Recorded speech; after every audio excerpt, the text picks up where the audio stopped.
As an undergraduate student in the late 1980s, some of the most important intellectual experiences were not in the classroom, but during summer seminars offered by an organization called the Intercollegiate Studies Institute, or ISI. Founded in 1953 by William F. Buckley Jr. and Frank Jodorov, ISI has formed generations of students through their summer programs, on-campus activities, and publications. It was through one of these summer programs that I first encountered the conservative tradition and met people like Robert R. Riley, Christopher Mannion, and of course, Russell and Annette Kirk. John or Johnny Burtka is ISI's current president and CEO. He graduated from Hillsdale College in the US and holds a graduate degree in theology from La Faculté Jean Calvin in Aix-en-Provence in France. Among his many work experiences, Johnny spent 4 years at the American Conservative magazine, where he served as executive director and acting editor. He has appeared on Fox News and has written for the Washington Post, the Richmond Times-Dispatch, First Things Magazine, and the American Mind, among others. Like me, Johnny has also been a Lincoln Fellow at the Claremont Institute. But perhaps the most exciting thing to note is that he has just published a book through Regnery called Gateway to Statesmanship, Selections from Xenophon to Churchill, which essentially collects key texts from the literary tradition known as Mirrors for Princes. In this interview, I talked to Johnny about his book, his other work, and what, if anything, we can do to bring virtue back to the game of politics and the noble task of statesmanship. Johnny, thanks for making yourself available. I'm delighted, really, to have you as a guest on our occasional dialogue series. I want to start with a general question about how you view the current mission and task of ISI, a 71-year-old organization, by the way, for those who have not heard of it, that has meant so much to me and thousands of other students over the years. Thanks for having me on, Mario, and for the kind words about ISI. Really, the mission of ISI is a civilizational project. We aim to recover the roots of Western civilization going all the way back to Jerusalem, Athens, Rome, London, and Philadelphia, and to make this wonderful, beautiful, rich tradition present again to young people on college campuses with the hope of really captivating their imagination. So it's not so much just teaching them a set of conservative principles, but really helping to shape their minds and their hearts to love the great stories and the saints and the heroes and the statesmen that have come before us, so that they can go out in their own communities, both as college students and when they graduate, and really restore a sense of culture to America and to the West. That's excellent. And I love the fact that you emphasize the civilizational aspect of the mission, because it coincides happily with ours at the European Conservative. And we can discuss that perhaps a bit later. I want to get to your book, this Gateway to Statesmanship. Congratulations first on its publication. I've already heard fantastic things about it. I've been perusing a PDF copy that I have.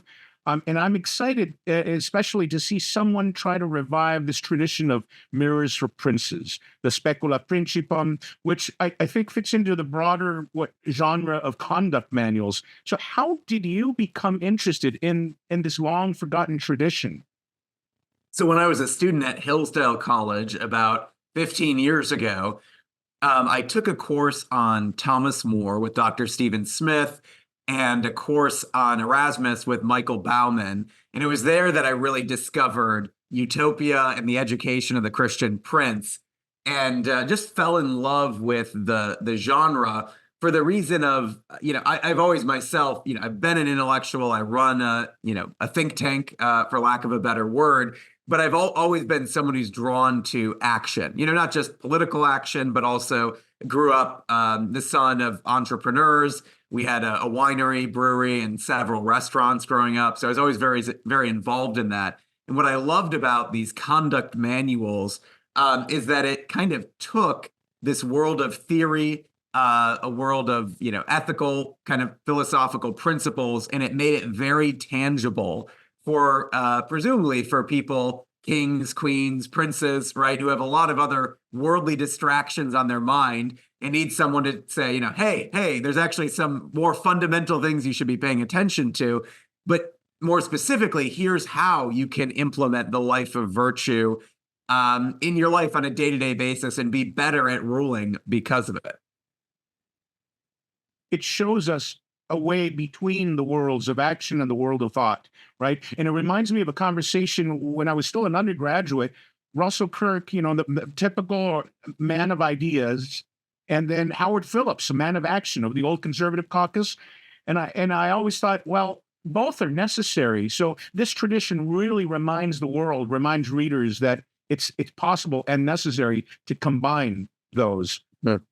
And we're at a moment right now in America and in the West where, I would say 10 years ago, there could have been a more compelling case to, hey, we're just going to withdraw, right? We're going to kind of sit on the sidelines, till our own, tend our own garden and let the rest of the world do its thing. And I think we've seen over the last 10 years the rise in really the rise of such radical ideologies that have actually taken root at the heart of every institution and really transformed Western countries in a way that, people 10 or 20 years ago would have laughed at if you would have told them.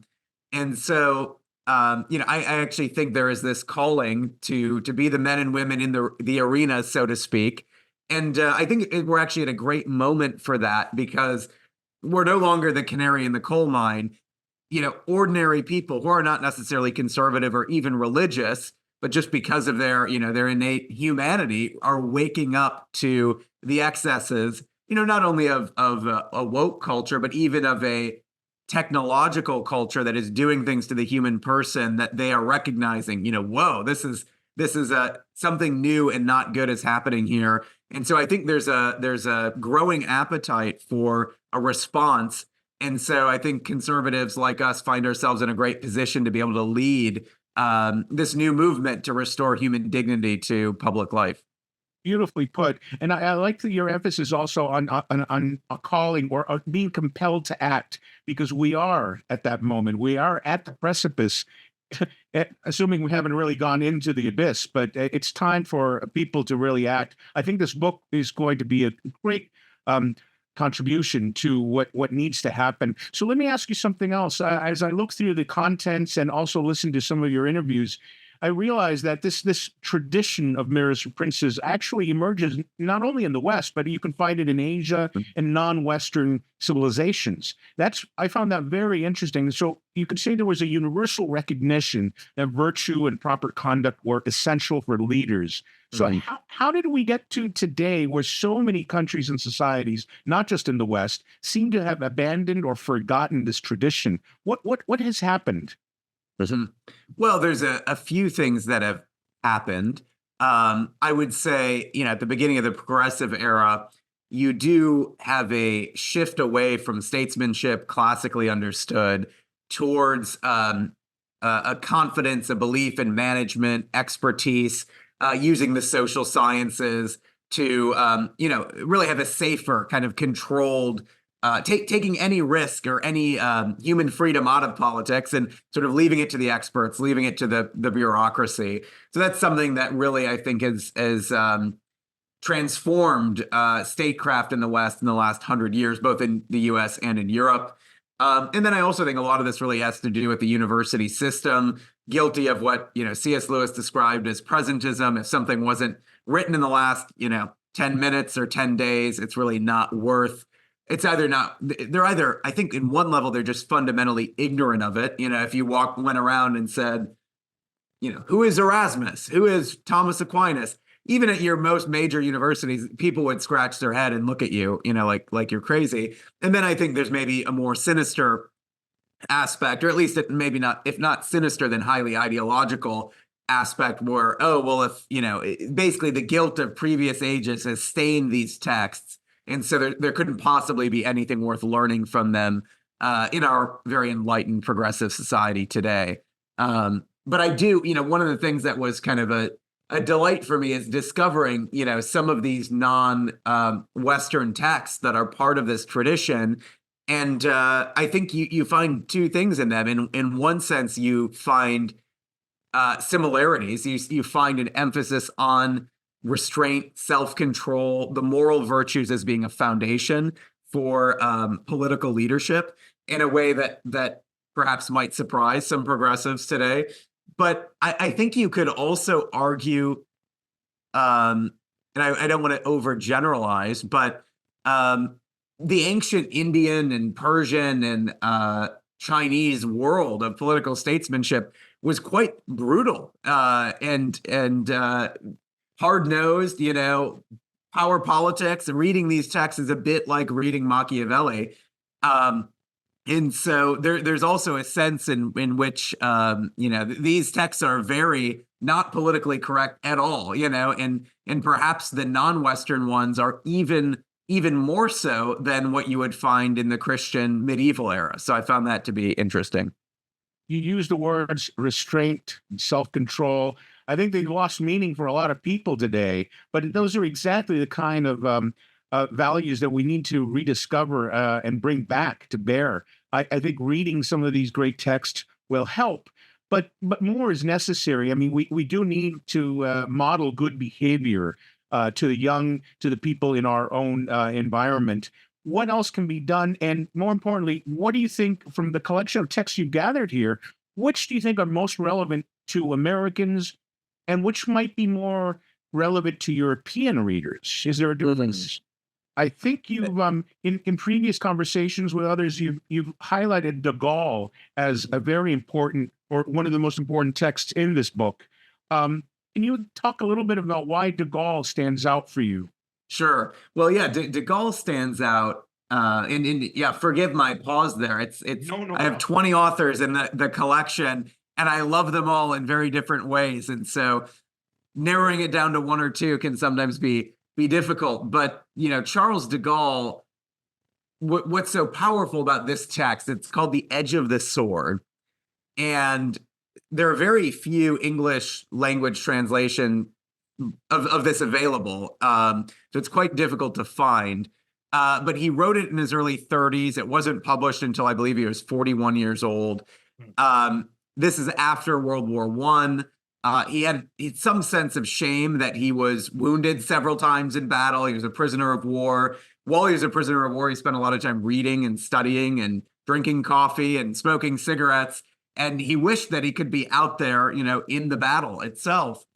And so after the war, he sat down and he essentially sketched out, drawing from, I would argue, Aristotle's Portrait of a Magnanimous Man and other classical sources, the ideal qualities that he believes a leader should embody. But it's not just ancient or classical. I mean, it really does there's a strong sense of individual ambition and enthusiasm and even a willingness to kind of buck authority, in order to pursue great tasks and to have some degree of even self-confidence. And, he had this strong sense that one day from a young age that he would be governing France, that he would be ruling the nation of France. And basically he wrote this sketch out of his ideal leader. And then he spent the rest of his life becoming that man. He wrote his own Mirrors for Princes and then, rose to the top, defending France, of course, and from the Nazi invasion and founding the Fifth French Republic and serving as president. He was a controversial leader. He's controversial to this very day. He had over 30 assassination attempts on his life. So this is a man who was absolutely remarkable. And, I think it would be an interesting challenge today to actually talk to our political candidates and our political leaders and ask them to do that same exercise that de Gaulle did. Take a look at your nation and what are the leadership qualities that you think are lacking, and actually write them down on a piece of paper and then have them say, all right, well, what is it going to take for you to become that man or woman, right? And it's probably going to take a few things. They're probably going to need to immerse themselves in biographies of of great leaders who have come before them to really have their whole imagination formed around what might be possible for their own lives. But it will also take, mentors, both intellectual mentors and spiritual mentors, helping them, really the challenge for someone who's interested in politics goes back to Cicero when he talks about, the type of people that are going into public life. They're ambitious, right? He even says they want to wield sole authority. And so there's this drive that's there that needs to be channeled and also restrained. And so spiritual or intellectual mentors could, help today's statesmen to have that self-control that I think is lacking in the age of social media. Absolutely. But in a world where there are no real sources of authority anymore, or at least people don't believe in sources of authority, and in a world in which everything is up for grabs and there are no models to follow, this is immensely difficult. I have trouble sometimes thinking, how do we turn things around? Sure. Any thoughts on that? So maybe I agree with your sentiment, but at the same time, I think we are now entering a world where history and religion and politics and culture, they're back, right? We are transitioning to a multipolar world in which I think there are civilizational spheres, in many of which are non-Western, whether it's Chinese, Indian, Islamic, Russian, even perhaps in Latin America, you see this, they do have a very clear sense of authority and tradition. And I don't think this is entirely a good thing. I think there's definitely something that is lost by the end of American hegemony or Western hegemony. But I do think in a very interesting way, religion is back in politics and culture is back. Civilizational identities are back. Right now in the West, I don't know if it's so much that we don't have an authority is that we have a kind of a priestly class, right? Who they live in an echo chamber. They probably centered around, Brussels and Washington, D.C. and, Boston, right? And they're formed in the same institutions. They cycle from the same think tanks to foundations to universities, in and out of positions in the government, in and out of positions in the corporate sector. And it's a tight ideological bubble, and they control the narrative in the media and, at the State Department and in other places. And so, I would, I think you can make a pretty strong case that they're an authority unto themselves.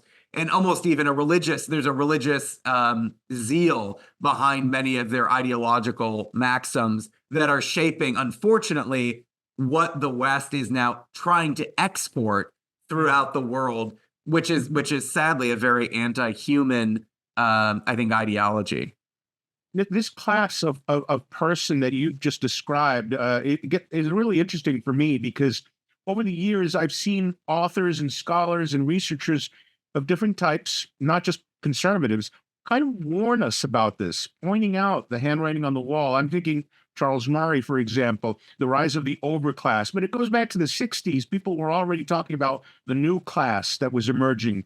But it wasn't until Claremont that I realized the role that the progressive era played in the rise and contribution of these elites who think they know more than the rest of us, who think they know that how the world should be run. It was that also your sense when I think you also spent time at Claremont? Did you then realize that the progressive era really was a significant contribution to the kind of problems we're seeing today? So the progressive movement absolutely entrenched the bureaucratic structures that we deal with today. The individuals who are sort of bathed, in this ecosystem, birthed in this kind of progressive, the institutions, the schools of management and public policy, and even some of this was mirrored in the corporate world at the time. So I also think the way in which they have interpreted law, right, and implemented through these extra legal bureaucratic measures, an entire kind of legal framework that accompanies and enforces their ideology, certainly radically changed American government, and government in the West. I wonder if, in some sense, this is something new, and in another sense, it's something old. I think if you go back throughout this Mirrors for Princes genre, like you probably do have in the courts of different kings or empires, something like a permanent civil service or bureaucratic class that in some places, like in China, is perhaps more based on meritocracy, and in other places it's probably based more on family connections and privileges and things like that. But there's always been this concern I think people think back to these ancient kings and even medieval kings and think, oh, these were these all-powerful beings, and they think of them as though they were almost a modern dictator. They don't really realize how the aristocratic classes were often arrayed, against the monarch, and the monarch actually had more of a connection with the people. And this problem of entrenched bureaucratic elites is as old as time. But the real puzzle with America, the land of the free, is that we have somehow managed through the progressivism and others to create really the largest bureaucratic organism known in the history of mankind, right? Which is startling. I mean, it's probably literally the largest institution in terms of numbers of people, complexity of agencies, dollars in and out of any institution in all of world history, even in regimes that would horrify most Americans. And so we're in in one sense, it's a precarious place, but in another sense, it's not really precarious because there's so much inertia around this that it's not going anywhere anytime soon. So you mentioned Machiavelli earlier, and I want to come back to him for a moment. I had originally thought of the question of how can we move or topple Machiavelli from the pedestal he seems to have among a lot of political thinkers, even among conservative scholars that I know. They're fascinated with Machiavelli, although there's a very rich anti-Machiavellian tradition. And I think there's an overlap between that anti-Machiavellian tradition and some of the Mirrors for Princes and conduct manuals. How do you view Machiavelli? Where is he in your pantheon of heroes and rogues? Yeah, so I think it's going to be very hard to topple Machiavelli from the heights to which he has climbed. I have my sights set on him, though, because right now in my Amazon rankings in international diplomacy, I was yesterday I was number 5 and he's number 1. So I think it'll take quite a bit to try to surpass him. But all kidding aside, there's a couple reasons I think Machiavelli is going to be hard to topple. The first one is when you go back and read Xenophon's The Education of Cyrus, Han Fei in ancient China, Kautilya in ancient India, it reads a lot more like Machiavelli than the Christian kind of tradition of Mirrors for Princes, or even the Roman tradition Cicero reads. And so I do think there has been, Harvey Mansfield says that Machiavelli was a significant rupture from the classical and Christian world. I certainly see him as a rupture from the medieval Christian world, but it's harder for me to see that with some of these, especially the non-Western kind of texts. So I think there is something about Machiavelli's approach that will be enduring regardless of what we make of Machiavelli.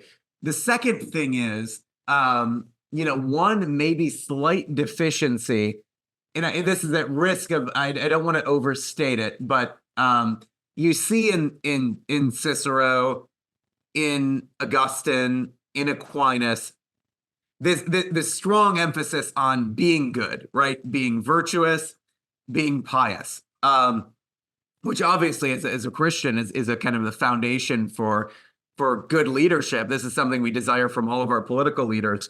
But one of my worries, as I read through, particularly, let's say Cicero, Augustine, and Aquinas in particular, is there was almost a sense, and again, I don't want to overstate it, that if you are good and if you are pious, the rest is going to follow in terms of political leadership.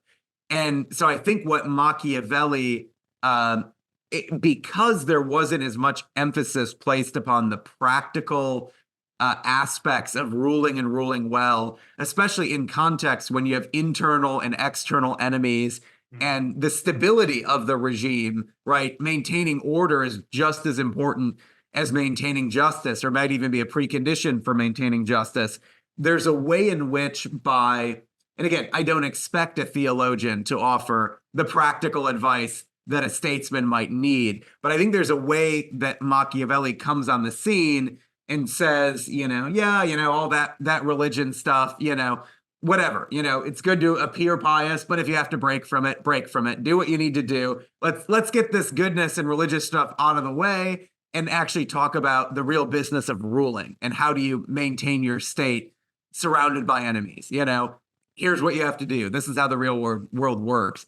And I don't think there has been many good Christian kind of responses to Machiavelli that take into account the grueling, complex, even brutal nature of political leadership.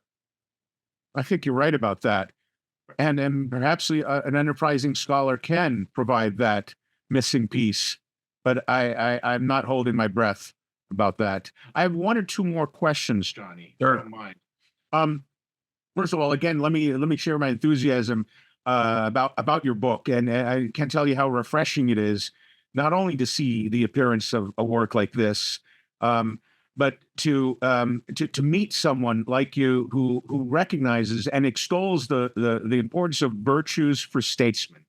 But in a world of power politics and rampant materialism, what can we hope to achieve?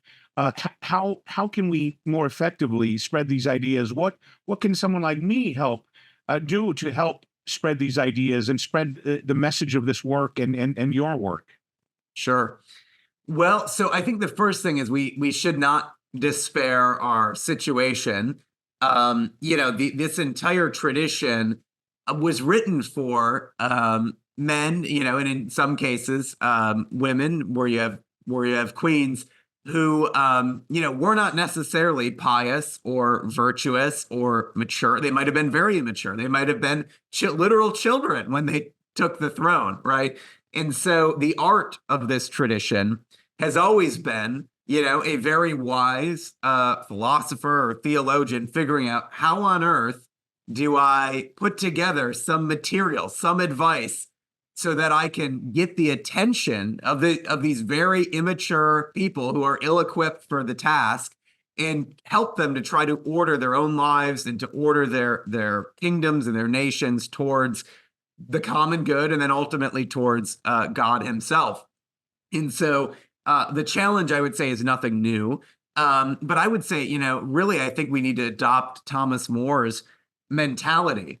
And in Thomas More's book, Utopia, he's talking with this character named Raphael, who's a man of the world, traveling intellectual. And he says, Raphael, you should really get in the business of politics, enter the court of a king, offer your services. And Raphael says that, oh, no, I couldn't possibly do that because the king would mess up all of my beautiful ideas, and Thomas More says the reason that we're in the state that we are in today is because philosophers will not condescend to offer their counsels to kings. So then he kind of lays out his own vision, basically saying, look, you cannot abandon the ship in the storm because you can't abandon the ship in a storm because you don't control the winds. Whatever you cannot make good, you must at least turn to as little evil as possible. And so this is a guy who was in the arena and eventually his faith conflicted with his political engagement, and he lost his head and died the king's good servant, but God's first.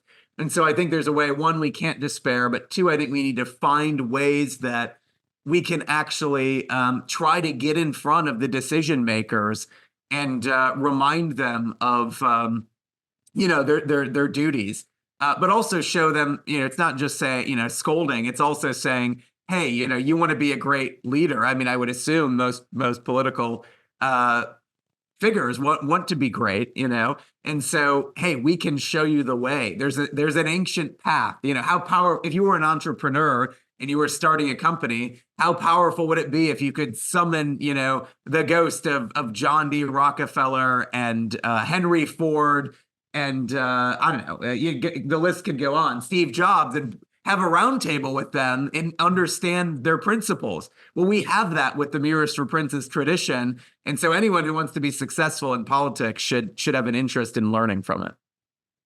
Great. You're going on a book tour in Europe soon. Do you happen to have a list of cities and dates, Andy? So, yes, on March 20th, I'll be in Rome. That'll be at the let's see, it's called the Nazione Futura, which I'm not pronouncing very well. But my friend Francesco Giubilei is hosting me for that event. So I would hope to see you there. And then the following week, which is actually Holy Week for the Western Christians listening, I will be in Hungary giving a talk in Budapest and 2 other talks at regional centers in the country with MCC. Wonderful. Rome and Budapest. And soon coming to a city near you. Thank you, Johnny. Thanks. I appreciate your time and this conversation. Thank you very Mario. much.